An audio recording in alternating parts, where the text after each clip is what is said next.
Good afternoon, faculty and staff. My name is Tyesha Moore, and I am the Senior Leader of Leadership Development at Anytown University. Today, we will discuss leadership versus management skills, the differences in those things that are comparing both leadership and management.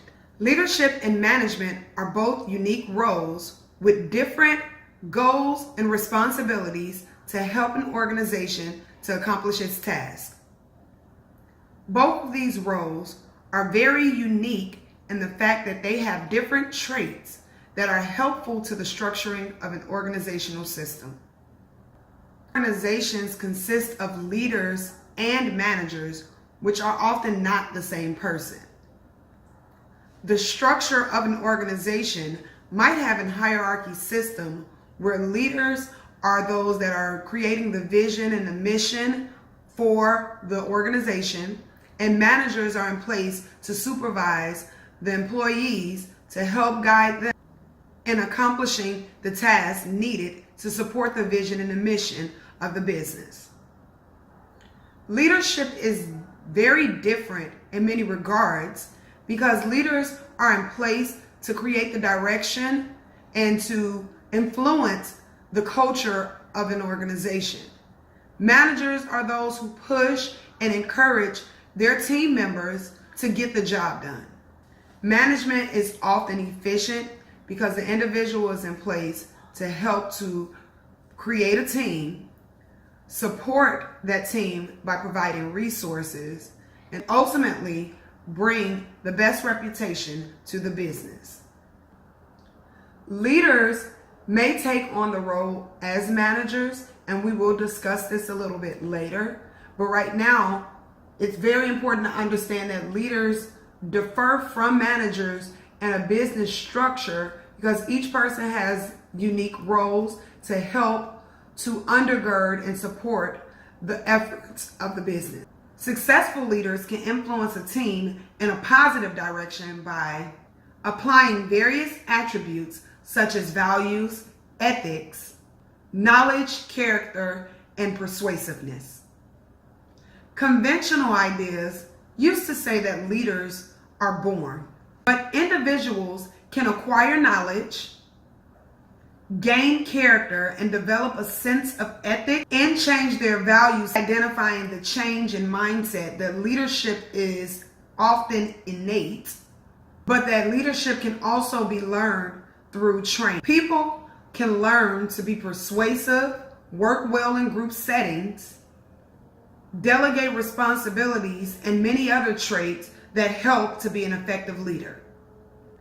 This presentation will help to identify the differences in the traits of leaders and managers and where one can find him or herself within an organization. You may wonder if you are a manager or whether or not you qualify as a leader.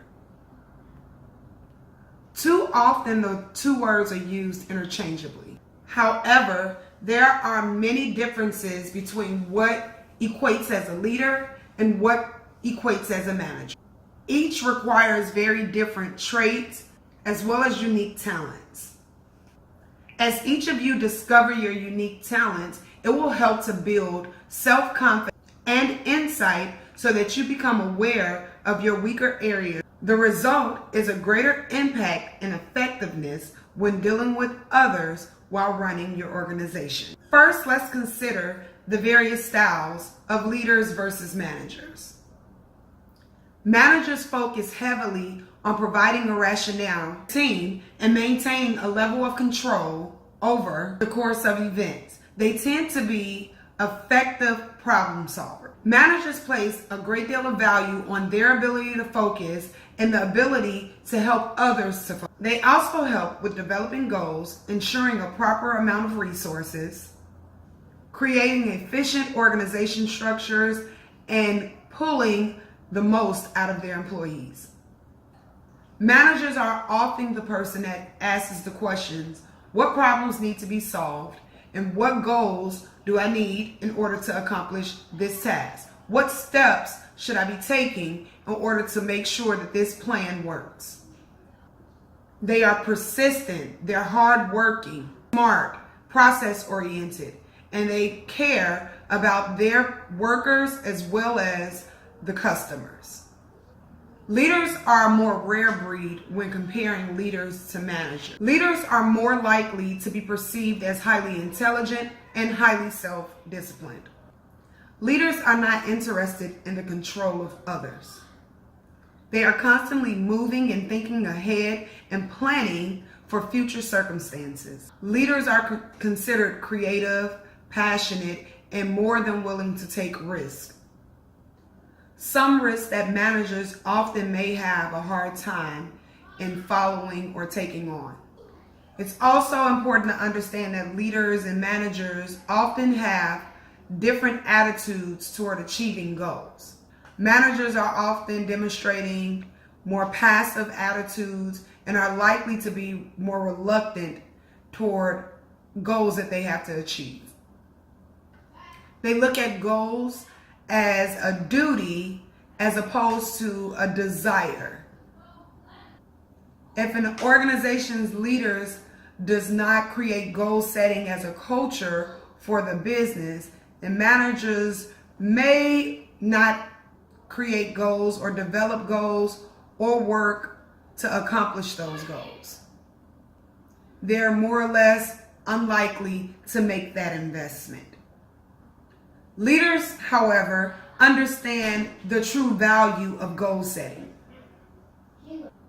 Leaders look at goals from a different perspective, often looking at goals as achievable today, and those same goals will help and be improved a year or 2 years or even 5 years after. Leaders understand that goal setting is there and in place for the employees to become a best version of themselves. It is a process, and through the process of goal setting and accomplishing and planning and making sure that you take those necessary steps, each employee will improve under that leader. Managers and leaders may have different relationships when working with others as well. Managers enjoy working and being a part of the team. They enjoy getting their hands dirty. They enjoy pushing their team members and encouraging their team members. They enjoy working with their team members, but also establishing the boundaries set for supervision and those that may do a task. They understand the value of collaboration. However, managers may be more inclined to not have very emotionally attached relationships with their workers.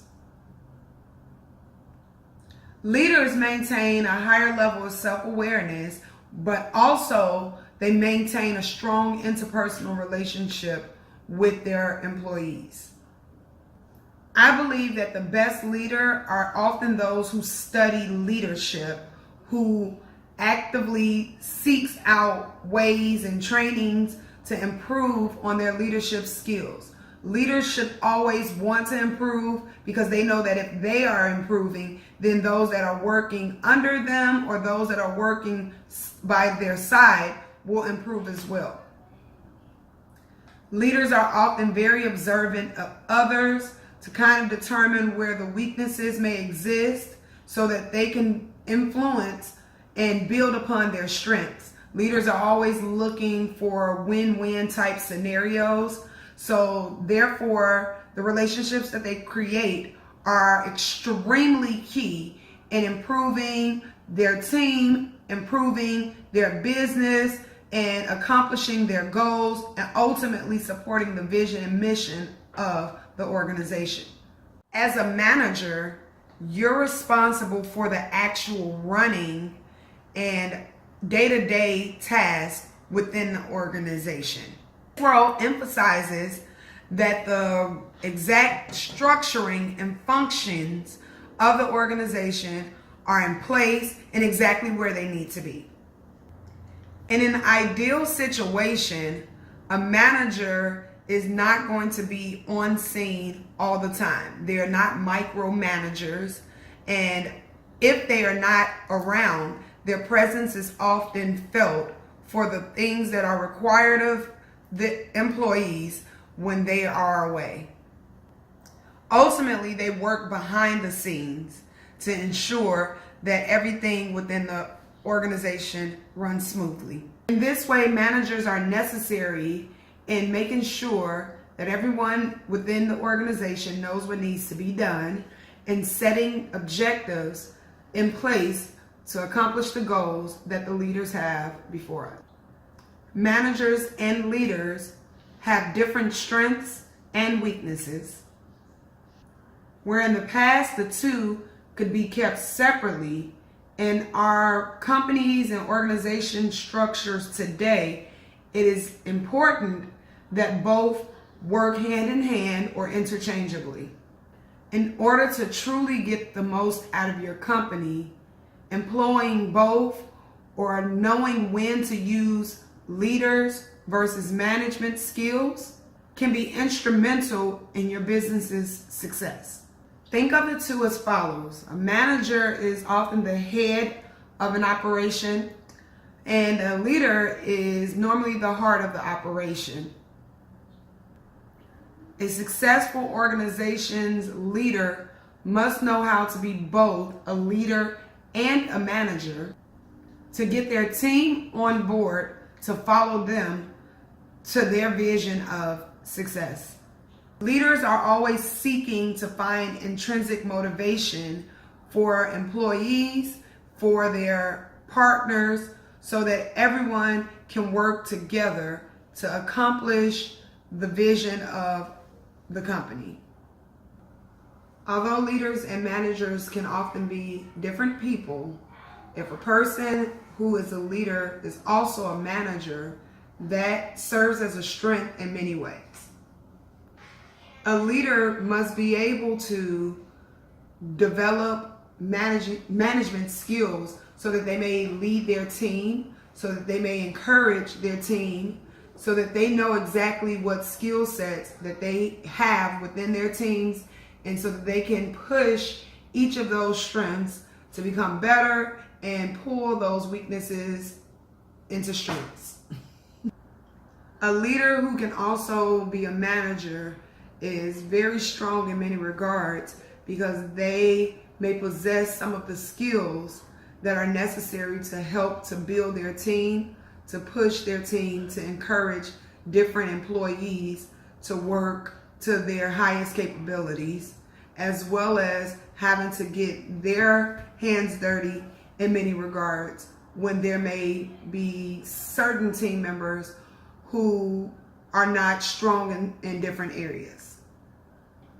A leader understands that the entire company is only as strong as its weakest links.